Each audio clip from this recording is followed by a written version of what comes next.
So welcome back. So today we're making this Caribbean shrimp with couscous.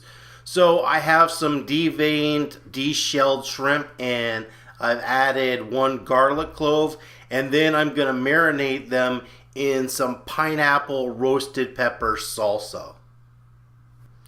After I took the shells off the shrimp, I told my wife to not throw away the shells. She's like, "That's disgusting. Who's going to eat the shells?"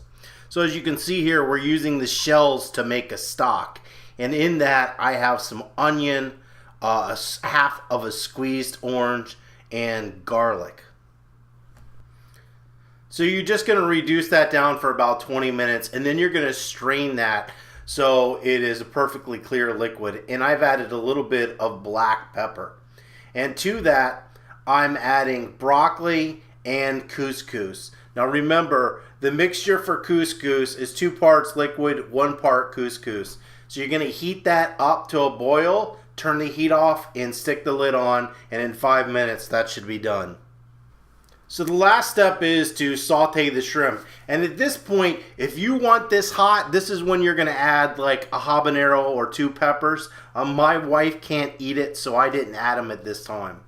So make sure you don't overcook them. So this is just the natural juices that you're seeing. I'm adding a little bit more of that salsa. And as soon as I do that, I'm just kind of mixing it up. And I just want it to heat or warm up. And I take it off the heat and it's ready to serve. And so for your final dish, we have here the couscous with broccoli, the Caribbean shrimp, and I topped it off with a little more cilantro. So if you have any comments or questions, you can leave those below, and don't forget to subscribe.